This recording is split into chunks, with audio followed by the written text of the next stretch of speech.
Police Board, Council, members of the jury.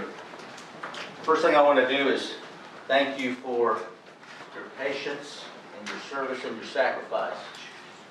This service, as all jury service, is obviously a sacrifice. You're torn from your families and your work. You have to come down to court. But in this case, it's been even a greater sacrifice because you've been sequestered because of the type of case this is. You've been away from your families at nighttime too. And we thank you for that. Because we can make you come down here and you can get on the jury. But we can't make you pay attention to the evidence. But you've all been very attentive, you've all been very patient. You've listened to the evidence because you know how important this case is. I want to talk to you about some of the things we talked about in jury selection. One of the things obviously is central to this case is the law of self-defense, and we talked about that. Self-defense is a law most jurors understand because it's what I call a natural defense. People understand it. But in this case, and the definitions you get is, would a reasonable person use deadly force? A reasonable person can use deadly force. An individual can use that deadly force under the circumstances if they believe it's immediately necessary. And we talk about, and you'll get a definition of what reasonableness is, an ordinary prudent person under the circumstances, in the same circumstances as the defendant. That's how you have to look at it. And we went over that carefully with you during jury selections, that in this case, when you review the evidence, decisions made by Amber Guyger, you have to view it from all the facts surrounding the case and under her circumstances, from her viewpoint. We also talked about the concept of apparent danger, whereas there can be the defendant can have a belief, a reasonable belief, and believe deadly force is about to be used, but it turns out the threat's not real. Because you can't always make that decision. The decision to use deadly force can be made in a second that decides life or death. And the law allows someone that if a reasonable person in that position could believe their life is in danger, they can exercise it. And the court is clear and has included those instructions to you. And you'll have them back there that you can go over. But I want to emphasize this to you.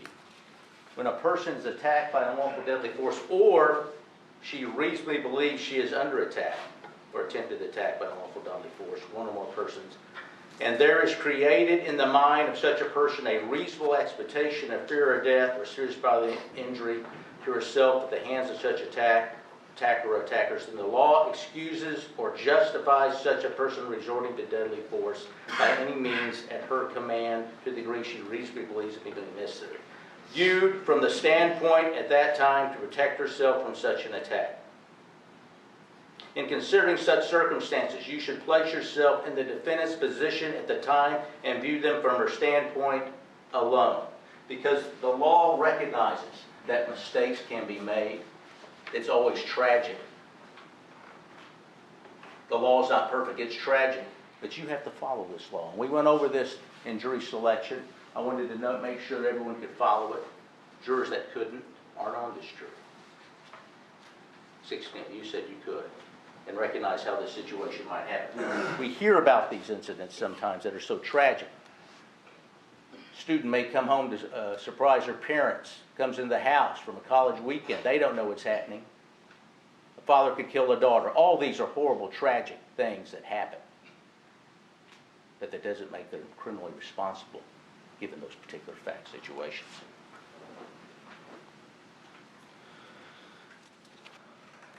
We also talked about, and I think this is most important, the state's burden of proof. It's beyond a reasonable doubt.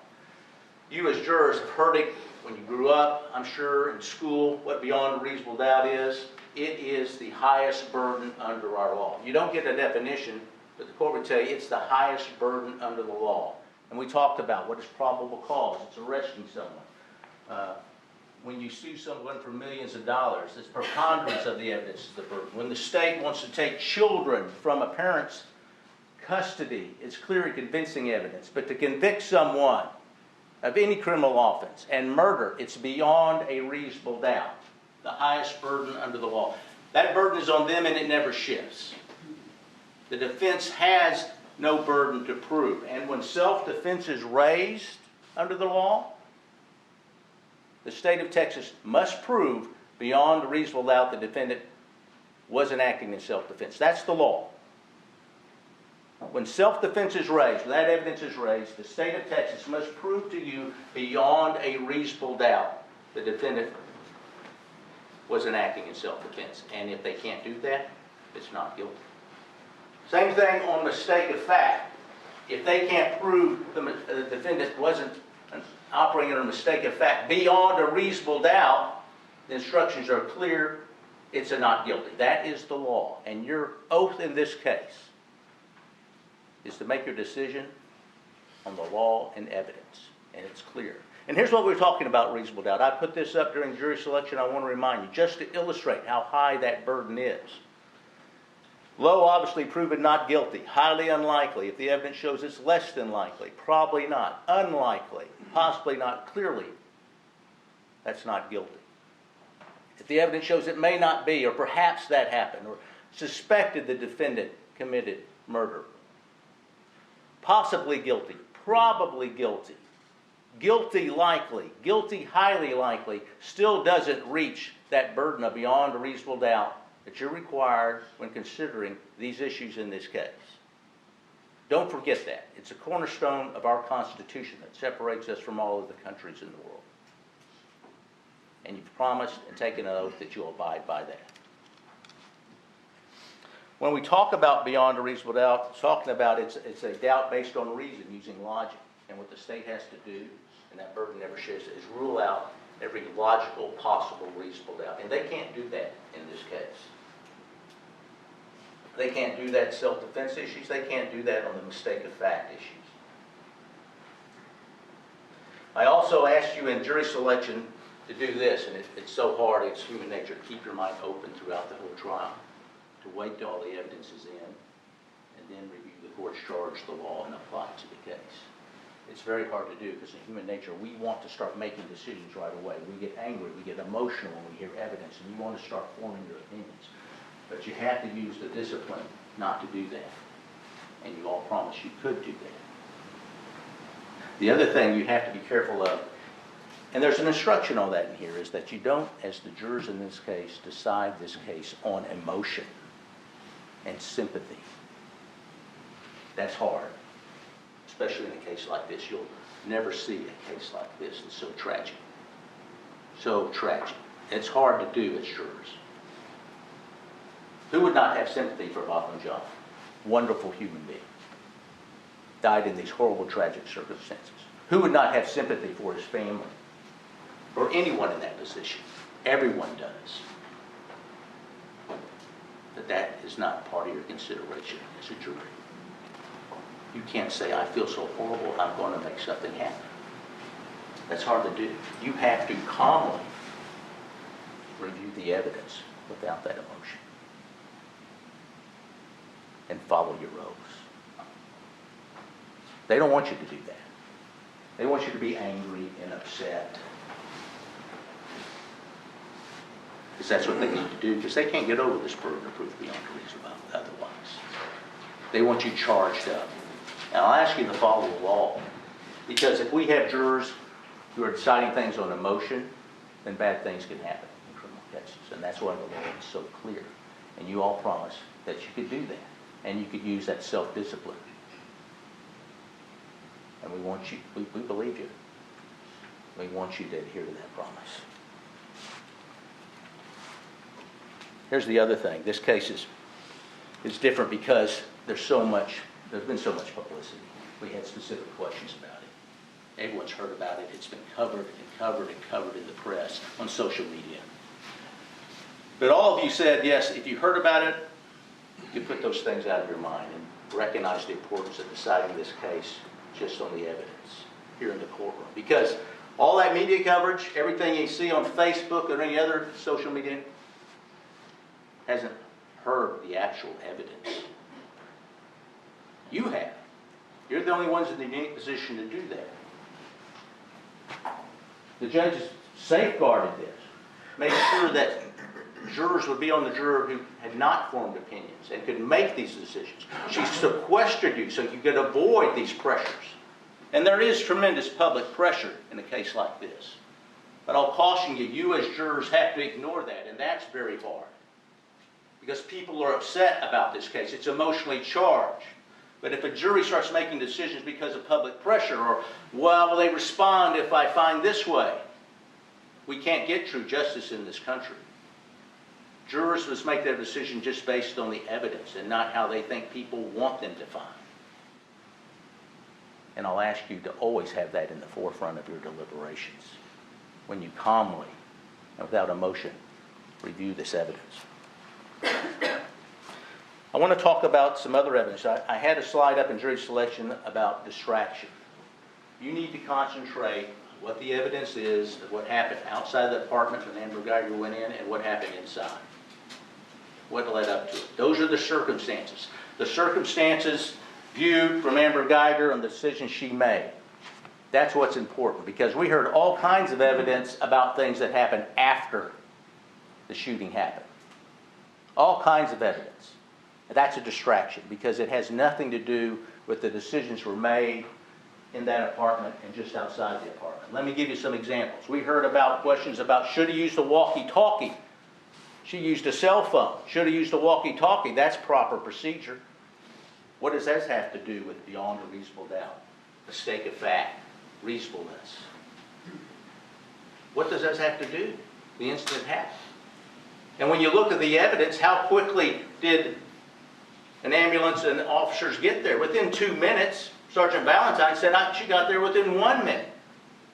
What was the purpose of that? That's emotionally charging you up to get you angry. Oh, she didn't use her walkie-talkie. Is it their belief that Amber Guyger purposely wanted to slow down emergency personnel to get there? No. There was no undue delay, and it has nothing to do with what would happen in that apartment, but it's a distraction. No CPR. We either had evidence of she didn't do CPR at all, didn't have blood on her hands. I'll remind you, though, that the other officers that did CPR didn't have blood on their hands. Or she discontinued doing CPR too soon, or didn't do it properly. Okay? All kinds of good questions about you didn't do CPR like the other officers when he was in his last moments of his life. And that's very emotional. Because, yes, anyone laying there mortally wounded needs to be tended to. But what does that have to do with what happened in the apartment or what you decide? Nothing. Nothing at all. It's designed to get you upset, to get you emotional. Amber Guyger said when she realized what was going on, she tried CPR with one hand. The operator, the 911 operator, wanted to know where she is. She doesn't know. She's realizing, come to the grip, she doesn't know where she is. She thought she had been in her apartment. She had to get up, go outside and look. That's how confused she was at that point in time. And she told you, I did sternum rubs. Those weren't going to do him any good. But she wanted him to wake up. She'd seen paramedics do it. She was desperate. She wanted help to arrive. She left his side once to go outside because she'd been told by the 911 operator the officers were there. They're trying to find her. She wanted them to get help for him. She couldn't help him. And sadly, we now know from the medical examiner that bullet tore through his heart. CPR wasn't doing any good. Pressure on the wound wasn't doing any good because he had, the medical examiner called a rapidly fatal wound. He couldn't survive because of the wound he received. The CPR wasn't going to help. There's no one from Baylor Hospital that came in here and said, oh, if only CPR had been done continuously, he would survive. No, sadly, that's the hard truth. That's the hard truth. But we heard all kinds of evidence about it, questions, to get you emotionally charged up in your deliberations. We heard about texting, of course, horrible deed. About 3 minutes, 25 seconds into that 911 call, she sent 2 texts. Or one text, about a minute later, 45 seconds, another, to Martin Rivera. She's in absolute panic. I don't think anyone can doubt that when you listen to that 911 report. and she wants that one person, her partner, that she depends on there. She's just reaching out. Now, you can hate her for sending that text. You can. You can be angry with her. You can hate her, but you can't convict her because that's no evidence as to the decisions that were made in that apartment. It has nothing to do with it. But we heard all about it and took evidence because that, again, is designed to get you upset and angry. Because if you're angry at the defendant, it's much easier to convict them. But you have to look at this case coolly and calmly and decide if they've proven their case beyond a reasonable doubt. On this mistake of fact issue, on this apparent danger of what she was perceiving and going into that apartment thinking it was her own. It's a horrible, tragic event that happened from these mistakes and misperceptions that were made. The deleted text. You'll hear about that. Deleted text. Martin Rivera, yeah, I deleted text. Well, we all know why Martin Rivera deleted text. He's a married man. He had had an affair. He was sending sexually explicit text messages and photos with Amber Guyger. He doesn't want his wife to find that out. Amber Guyger always deleted his messages until after this incident. Rivera, she said, also didn't want people to know, and she didn't want Martin Rivera to be in trouble. But does that have anything to do with what happened? No, not at all. Police procedures. All things about police procedures. And this is where they try to misconstrue what actually happened. Amber Guyger wasn't there to answer a police call, a burglary call. She wasn't called by a resident when she arrived and said, I think someone's breaking into an apartment, go there. They have procedures when they're called to those types of calls. That wasn't happening. She was just trying to go to her apartment. She wasn't there on a call. You heard Officer Blair when he talked about it. He said, yeah, sure, if I'm called to a burglary, I'm going to call for cover, get another officer if I'm called on a call like that. But if I'm going in my own home and I run into someone inside my home, I'm going to engage. I'm not going to retreat. I'm going to look for his hands. I'm going to face the situation. Amber Guyger wasn't there answering a burglary call. She didn't sit outside that apartment that heard rustling and said, well, it sounds like a burglar in my apartment. Should I call for cover or not? She explained to you exactly what happened. That decision happened in seconds and had nothing to do with any kind of burglary call. But we heard all about these procedures, calling for canine units, backup. It has nothing to do with the facts of this case. And then we heard about Martin Rivera. The theory was, you heard that he was supposed to come over and either Amber Guyger was so excited she made all these mistakes or she was so disappointed. That's pure conjecture. But they used an email or a text from Martin where he said around 5:55 p.m., when can I come over? And we know from what they both testified to that they sent these texts to each other all the time. But there was no plan for him to come over. They both told you that. Martin Rivera went to a Boy Scout meeting. Then he went to the gym, and then he stopped to get something to eat. And it was his habit when he was out doing that, he would call Amber Guyger. And they told you that, yes, they'd had a sexual relationship, but that had ended either late 2017 or in early 2018. And Amber Guyger told you, and Martin Rivera told you, she'd lived in Southside Flats for 57 days, and he had not been over there. He didn't even know where she lived. How could he go over there?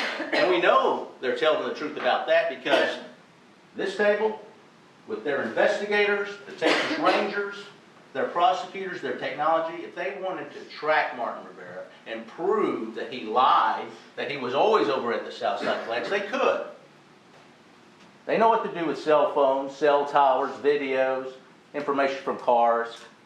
But you didn't hear that because he's never been there. And he wasn't going there that night.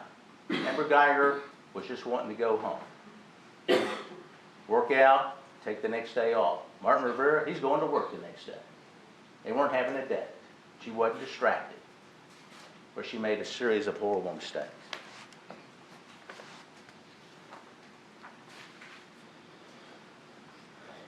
What you have to look at in this case, and look at mistake of fact, because the evidence is clear on that, and the law.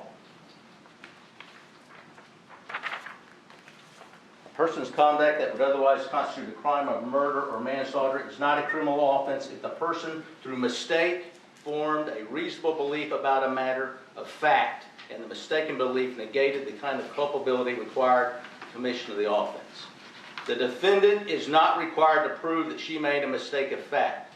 Rather, the state must prove beyond a reasonable doubt that the defendant did not make a mistake of fact constituting a defense. And the judge carefully lays that out. They can never overcome that burden in this case if you follow the law and the evidence. Reasonable belief means a belief by an ordinary prudent person would have held under the same circumstances as the defendant. And to decide the issue of mistake of fact, you must determine whether the state has proved beyond a reasonable doubt one of the following. The defendant did not believe she was entering her own apartment, or did not believe that the deceased was an intruder in her apartment. Or the defendant's belief that she was entering her own apartment, or her belief that the deceased was an intruder in her apartment was not reasonable. So let's talk about reasonable.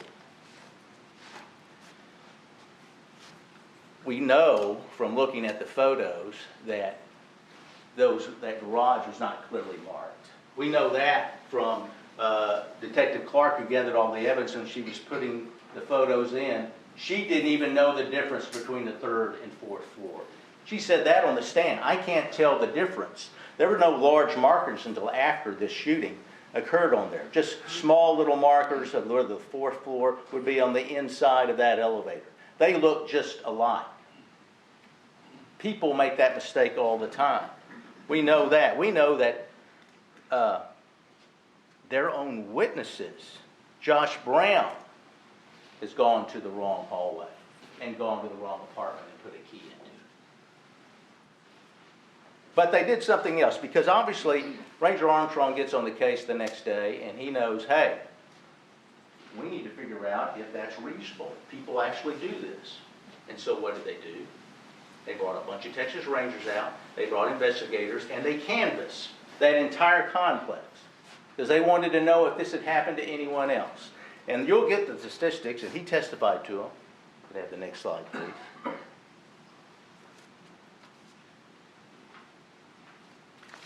I'm sorry, that's not it. When they questioned everyone, 93 people had said they'd gone to the wrong floor. And when they looked at it for the third and people that lived on the third and fourth floor, 46% of the tenants on the third and fourth floor had unintentionally parked on the wrong floor. 46%. Are those people unreasonable? When Amber Guyger is on the phone and parks on the wrong floor, what about all these other people? Nearly half, 44% of the tenants on the third and fourth floor said they unintentionally walked to the wrong apartment on the wrong floor. 44%, that's 92 people, said they'd done the same thing Amber Guyger had done. So when you're considering whether it's a reasonable mistake, consider that. As Ranger Armstrong said, he thought it was a very significant fact. They're the ones that found this evidence.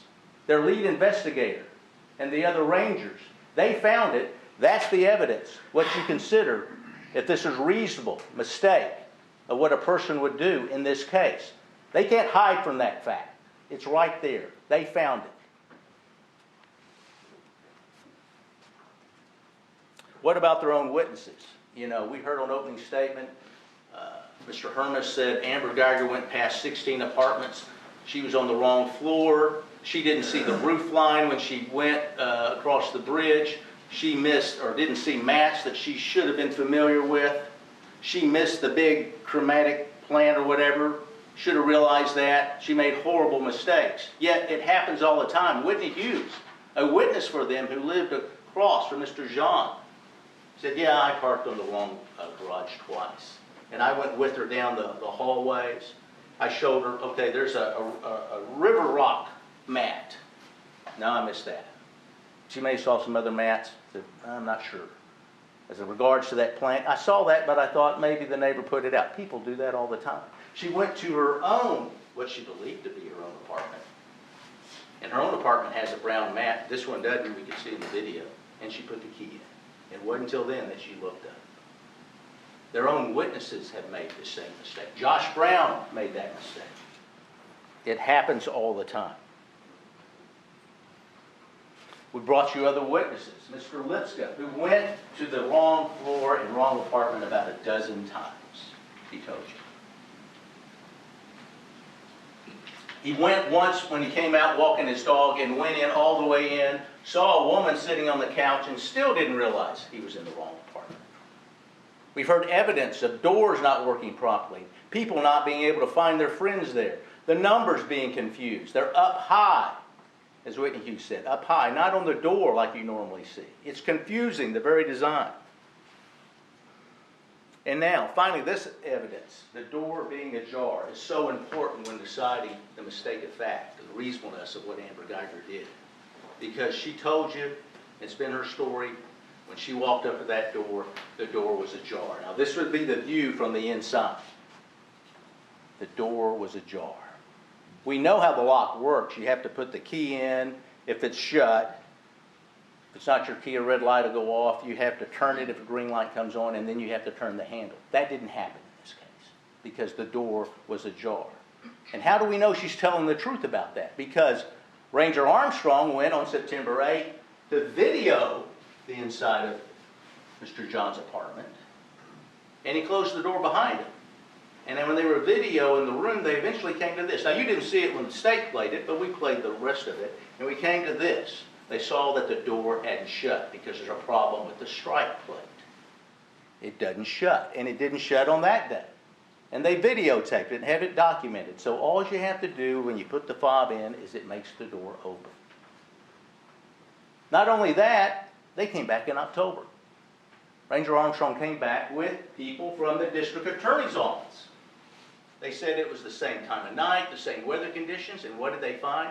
His door didn't shut often. It was in the same condition Amber Guyger said that's how it was. All right? She's not lying about that. She's not lying at all. That's what happened in this case. It's one of the series of horrible circumstances that aligned together that resulted in this tragedy.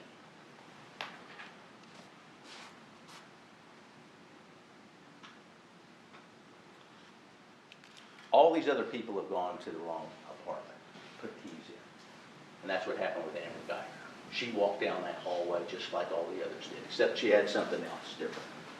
She had about 30 pounds of equipment hanging on her left arm. She had this, walking on her left hand. Just wanted to go home, just calm, like the others, just like Whitney Hughes wanted to go home. And she didn't notice these things. And she comes up, and there's, you've seen in some of the photos, a pillar that sticks out as you're coming up. She knows her apartment because she didn't look for the numbers, just like everyone else doesn't. They can sense where they are, and she knows that where that balcony is, that's where her apartment's going to be, 1378. And she comes up, she's getting her keys. She's coming up here to where this red mat would be. But she's got this.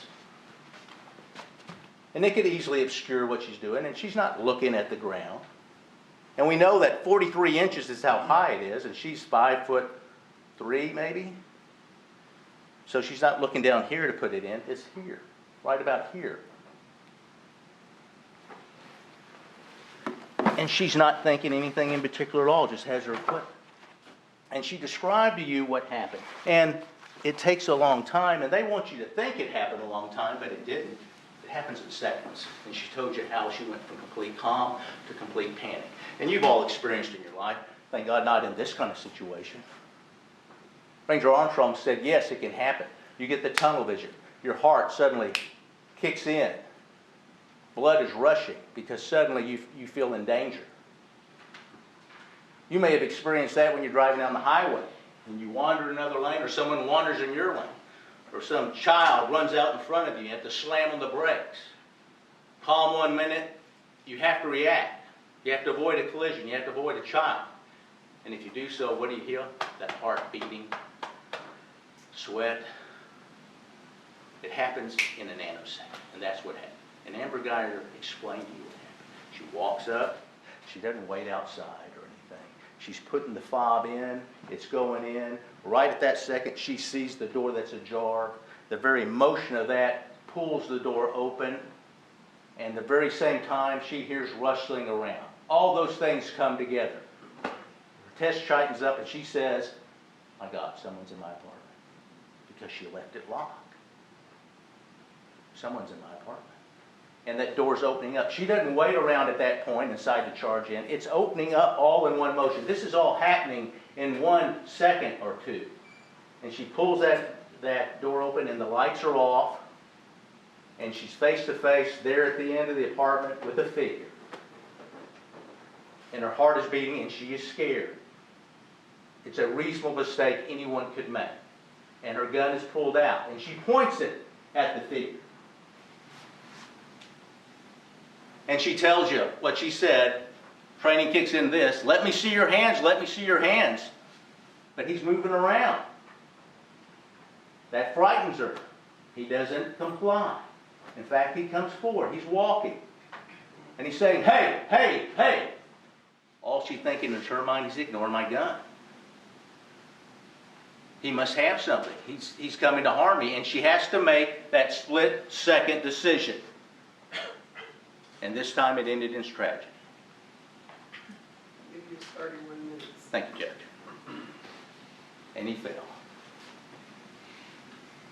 She didn't make a decision, I'm going to charge in there and start shooting people on the stage.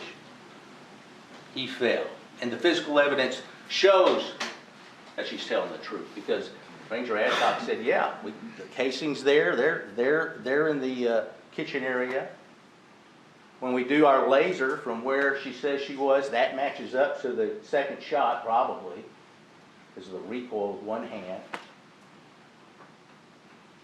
And yes, this area, about 13 to 15 feet out front in that line, is about where he fell. And then she comes to the horrible realization when she came around that counter, she was in the wrong place and made a horrible, horrible mistake.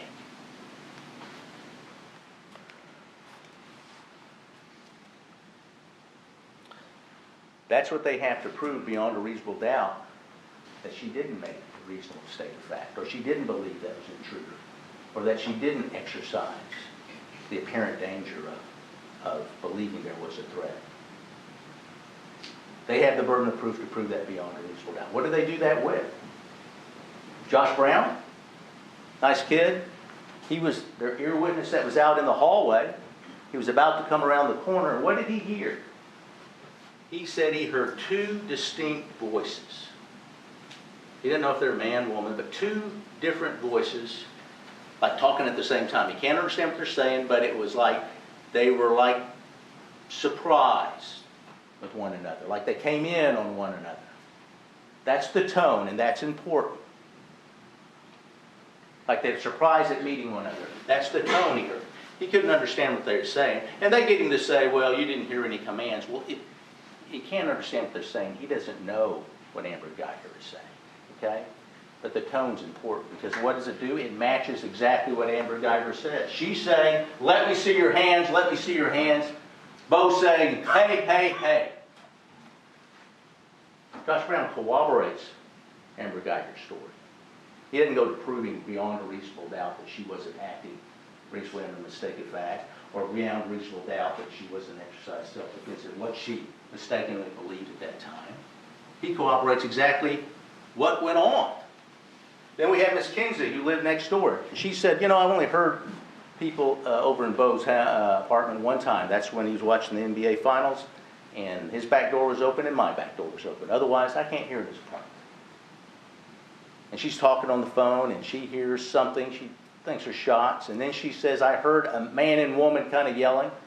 And then she remembers Amber Guyger out talking about giving out the number where she was. Could she have been mistaken?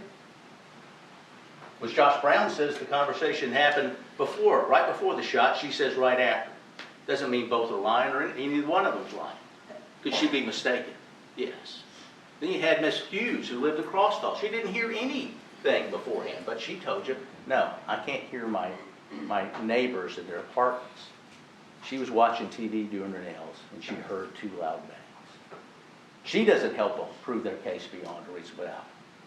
Because self-defense has been raised, mistake of fact has been raised, and they have the burden to prove it.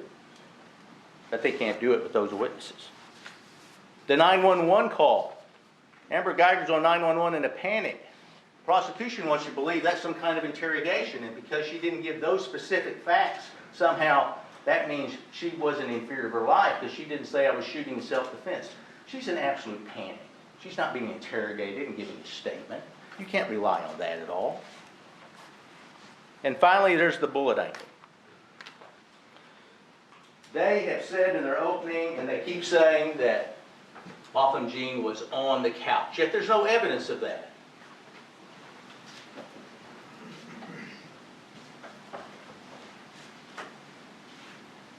I talked to the medical examiner about this. We could have the next slide.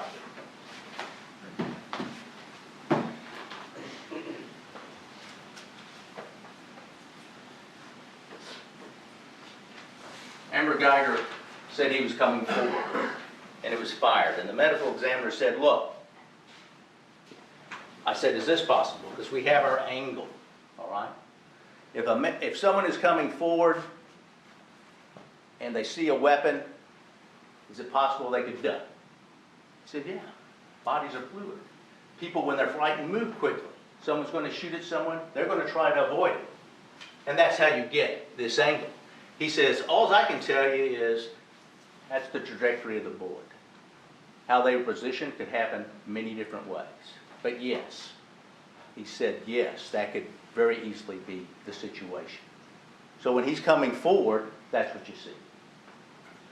And it's so sad, really. It's so sad because obviously he had set the food down.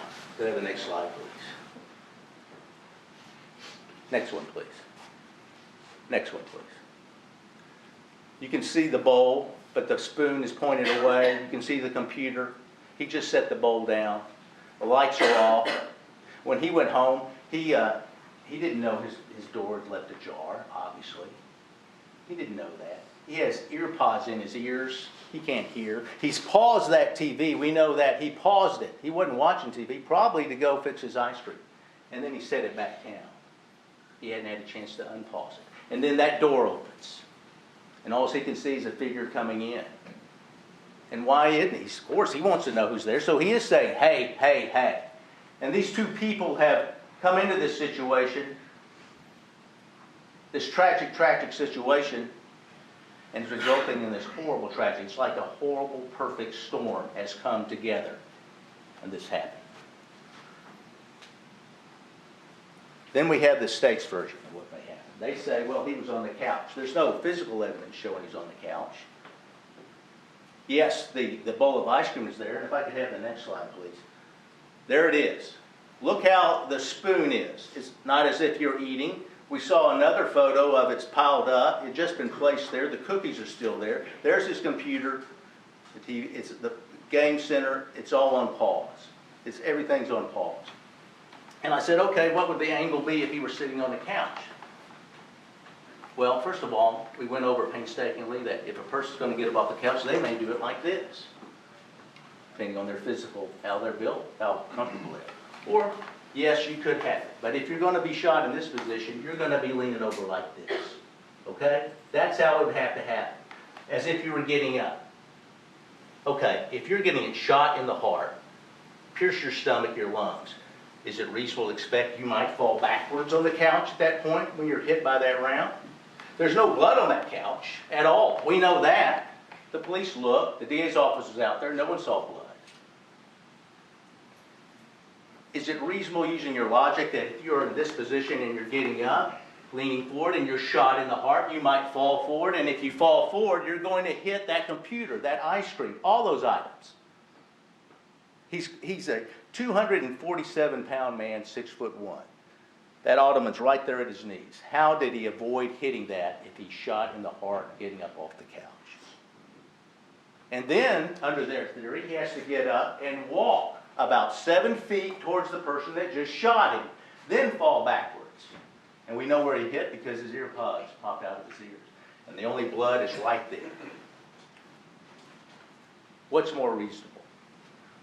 The Ranger Adcock said yes, he's about 13, 15 feet away. and he fell backwards after he shot. And I want you to take special notice of this, because I know you're going to look at it.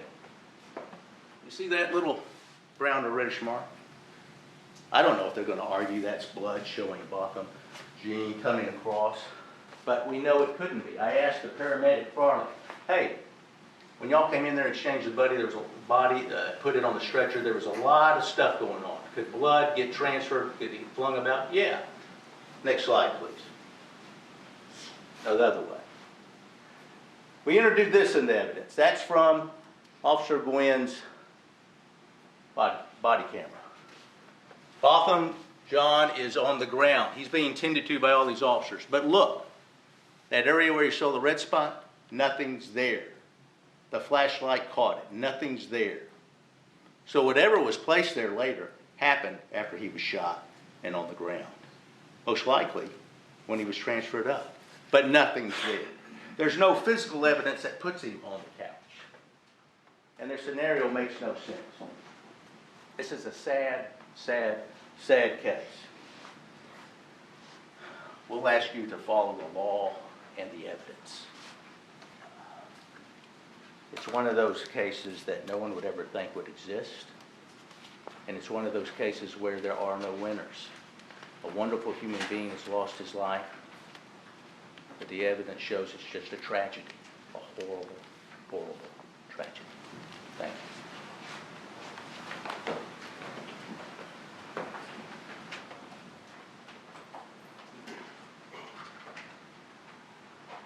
You have 19 minutes. Thank you. May it please the court, members of the jury, defense, Amber, why are we here? The state will have you believe this is an out of control, unreasonable police officer that went on a murderous rage for no reason. That's what they're trying to show you. Why are we here? We're here because an awful tragedy occurred. An innocent young man lost his life. And a mistake was made that caused that. But what you are to consider is what the law is. And what they have to disprove beyond all reasonable doubt is whether the decisions that she made in entering that apartment and believing that it was her apartment and believing he was an intruder were so unreasonable. You must determine whether the state has proved beyond a reasonable doubt one of the following: the defendant's belief that she was entering her own apartment or her belief that the deceased was an intruder in her apartment was not reasonable. If you find that the state has failed to prove beyond a reasonable doubt either element 1 or element 2 listed above, you must find the defendant not guilty. That is the law. They don't like it. They are distancing themselves from the law. I think Mr. Fine called it garbage or trash or something like that. We're not here because whether they like the law or not. We're here because you are bound by the law. You are individuals that have sworn an oath that you are going to base your verdict solely on the law and the evidence. And the state has failed to prove anything. The state has failed to do their duty. We actually, even though we have no duty, we showed you how this was a reasonable mistake. The state, what did they bring you? Sexting and speculation. Everything that they have done has been to try to distract you and trick you from looking at the law in this case, because they know that if you apply it correctly, that Amber Guyger is not guilty. Sexting and speculation. But what it's about is Amber Guyger and how we got here. And is she an unreasonable person? Was it unreasonable for her to dream of being a police officer? Was it unreasonable for her to work full-time and go to college so she could put herself in that position? Was it unreasonable for her to join the Dallas Police Department and go through the academy and receive the training that teaches you how to use deadly force, to receive the training that teaches you that suspects' hands kill, that burglaries are inherently dangerous. And when you encounter a burglar, you go to your weapon. They had the opportunity to bring anybody from the academy to say that she acted counter to her training. Again, it's their burden. They have to prove that. They did not prove that. They brought you some standing operator procedures that we know do not apply. Because this was not a dispatch burglary call. This was not a barricaded person. This was not the situation where you have time to plan. Amber Guyger spent her life trying to do the right thing. She joined the South. She was moved to Southeast Patrol. She joined the CRT team. She interviewed and joined a team that has to be ready at any moment to respond to the needs of the different investigative units to help them detain and arrest the murderers and rapists and the robbers. Was that unreasonable on her part? Was it unreasonable for her to work hard? You have her work records that show in August there were several times she went to work at 5 in the morning. There's some days she worked 14 hours. Some days she's got lucky and only had to work 8 hours. And those are hours where your alert level goes up and down, as we saw on September 6th when she woke up at 5:30. When she got to work at around 7:45 and immediately started looking at intelligence reports because she wants to know what crime is afoot in her area, where the hot spots are. She has to focus and pay attention, because if you don't understand where the violent criminals are, it could cost you your life. And so September 6th is a day full of ups and downs as far as alertness. They patrol regularly, looking at the different hotspots in the morning. Then they go to Central, and they have to have a debriefing with the SWAT team. And if you don't pay attention to that, because they're going after some armed and dangerous felons, if you don't pay attention, if you're not have a clear understanding what everybody's role is, then a mistake can be made, and you could lose your life. So there's all these different levels of alertness. They go to the scene. They're on the perimeter. They are watching SWAT's back. They are protecting SWAT so SWAT can get these dangerous, violent felons. Then they transport a dangerous, violent felon to headquarters. And then they have some downtime. But they're still responsible for these dangerous, violent felons, so they don't go all the way to zero. You know, when you're at a 7 or 8, when you're out on the perimeter, maybe you're down around a 4 or 5, but you're still aware, you're still working. They make it sound like the police headquarters is a day at the spa. No, they're abiding by their duties and their responsibilities. And then they have to take the same dangerous, violent suspect to jail and get him booked in properly in jail without any incidents. And then she goes back to the Southeast substation and docks her body camera, and she goes to zero. Keenan Blair told you, when you clock out, it's a different mindset. All that day of going up and down on alertness and everything else, she goes to zero. It's over.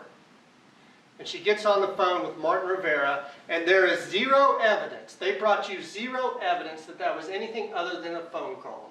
Martin Rivera got up here and told you what it was. He admitted to all the sexting. He admitted to the prior improper sexual relationship. So why would he have to lie about the contents of that phone call? They want to speculate. They want to anger you at these people that are having this improper relationship. But there is zero evidence that phone conversation was anything different than the other phone conversations that they've had. And she gets to her apartment, and she backs into, she got lucky. And she went up in the parking garage, and she backed into that parking spot. And she saw the entrance. And she grabbed her 30+ pounds of gear and she walked straight in. And she didn't notice the skyline. Is that unreasonable? Is that criminal? Is that evil? Is that evidence of a murderous rage? And she walked down the hallway. So she had parked on the wrong floor, like nearly half the residents on the 3rd and 4th floor have done. And she continued down the hallway towards the wrong apartment, like nearly half the residents on the 3rd and 4th floor have done. And she got to the door, and she put her key in, like 1 out of 4 residents on the 3rd and 4th floor have done. And everything started to happen in one motion. She heard the shuffling, she's putting the key in, and we know the door was ajar. You heard from Special Agents Estes and Wallace about other people that they had interviewed where the door did the same thing. You heard from Texas Ranger Armstrong and saw the photos of the strike plate. You heard about the experiment that they did where the door did not shut all the way. You saw the video that shows the door is not shut all the way. Was that an unreasonable, evil circumstance created by Amber Guyger? The fact that there's no clear visual indicators on the parking garage walls, the fact that there's no numbers at eye level as you walk down these hallways of this apartment, the fact that there's no different color coding for each floor, is that Amber Guyger's unreasonable, evil action? And she gets to that door, and she obviously doesn't notice the red floor mat. Because what purpose? Why would she look at the red floor mat and say, you know what? I don't like this red floor mat. I'm going to go in and kill whoever's in here. Obviously, she didn't notice the red floor mat. And she put her key in, and it's all in one motion, and it pushes open. And my God, she's hearing these things, and she knows it's her apartment. She knows it's her apartment. And she goes from 0 up to 10 in a millisecond. Her heart rate starts to rapidly increase. Her heart rate starts to elevate. She starts to get that tunnel vision. And she's going to focus on what she perceives is an intruder. Because everything else doesn't matter. She knows she's in her apartment. The lights are off. All we have is the glow of the TV and the computer monitor. She doesn't have the benefit, like Mr. Hermes, of going through the photos with Robin Carr and pointing out every little distinct difference when all the lights in the apartment are on and she's using flash photography in those photos. Hey, look, he has a photo and she doesn't. She has a photo and he doesn't. Is that evidence she was unreasonable? That is ridiculous and absurd that they went through that. We went through hundreds of photos pointing out these differences that she obviously didn't see. She's focusing on an intruder in her apartment. And then the training kicks in and she draws her weapon because she's taught that burglars are dangerous. And it's too late now. She's face to face. Keenan Blair told you. It's different. It's not a burglary call if you walk into your own home and are confronted with an intruder. It's different. You address the threat. Michael Lee told you it's different. You address the threat. Keenan, what do you focus on? Hands. Why? Hands kill. And it's dark in there and she can't make out the hands. And poor Mr. John, he's got his AirPods in. He's smoked marijuana because we know it's in his system, and that's not relevant for any other reason than it might have added to the possible confusion and his ability to process this. He's not to blame for that. No one is. But he's trying to process this, and you look at those photos. They make it sound like he was sitting on the couch eating ice cream. The spoon is pointed away from the couch. When you're starting to eat a bowl of ice cream, the spoon is within where you're going to eat it. It shows, the physical evidence shows, he probably set down the ice cream and Amber Guyger comes into his apartment, and he's trying to process it. And all these circumstances have happened, and none of them are because she's unreasonable. None of them are because she's evil. It's because it's this storm that has come together, the perfect storm, and we know when she's standing in that apartment, she's done all these things all her life that she is reasonable. She's an ordinary and prudent person who made a mistake. She's an ordinary and prudent person who believed that this man who she's drawn a gun on, who keeps coming at her, who's saying, hey, hey, hey, as she's saying, hands, let me see your hands, as Josh Brown corroborates, she believes this intruder is coming to kill her because he got caught and he's way back in the apartment and he's coming for her. And she fires her weapon. She fires it twice in quick, rapid succession like she's taught. And to that point, she's done everything like she's been trained to do and taught to do, and then she realizes what had happened. Now, the physical evidence is important because they have concocted a narrative that has zero support in the physical evidence. And that is so crucial. Because when you look at the evidence, when you look at Michael Lee's body cam, and you go to 5 minutes and 26 seconds in, you see the feet position of Mr. Jean. You see right there, no one's moved the body. They tried to make it sound like the body was being moved. The body was lifted up. The feet were lifted up, but this is before the feet were lifted up. You see Mr. John's feet. They're lined up with the frame of the bedroom. You see his right foot right next to a flip-flop and his left foot a little further out. So his body is facing the doorway. And so it's reasonable from the evidence and what Amber Guyger told you is that he's coming forward, and he's facing the doorway because the shot is straight on. The shot doesn't deviate either way. He's coming towards that doorway. Hey, who's in my apartment?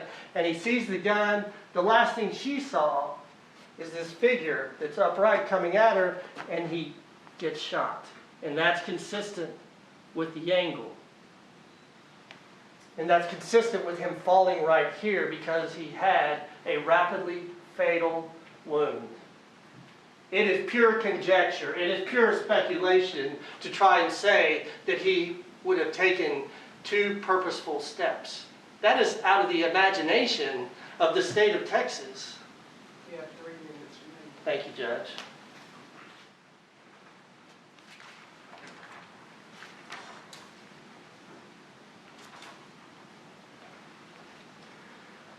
You have the AirPods that you can see are just lying right next to Mr. John's ear.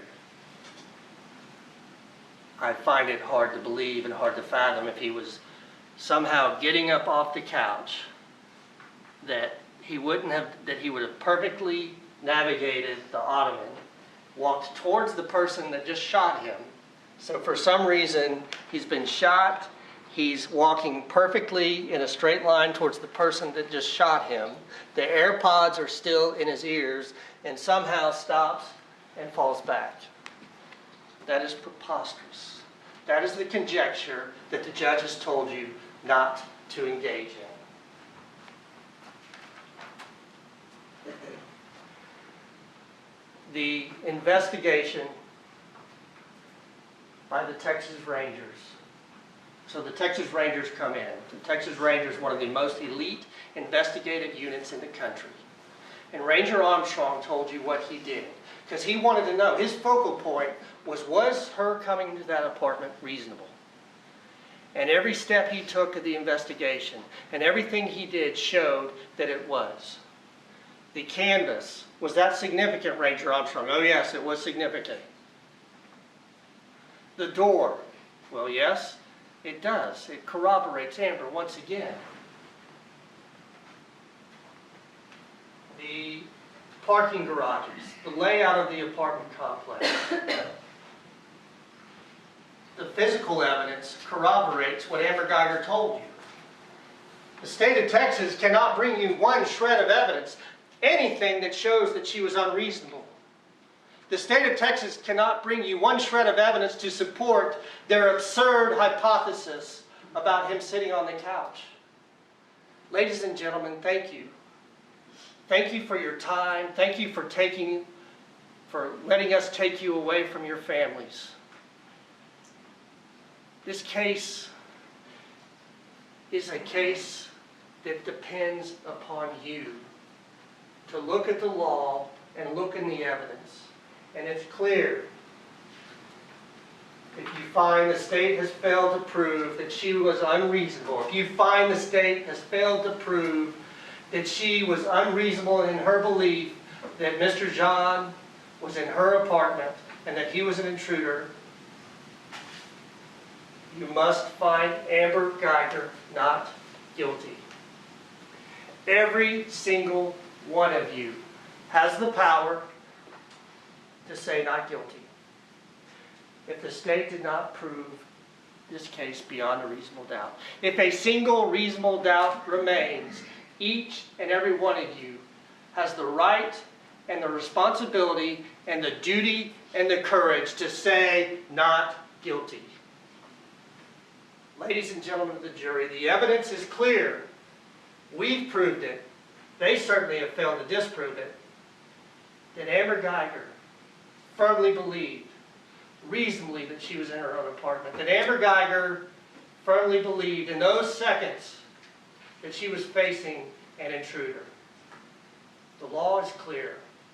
Your duty is clear. Find Amber Guyger not guilty. Thank you.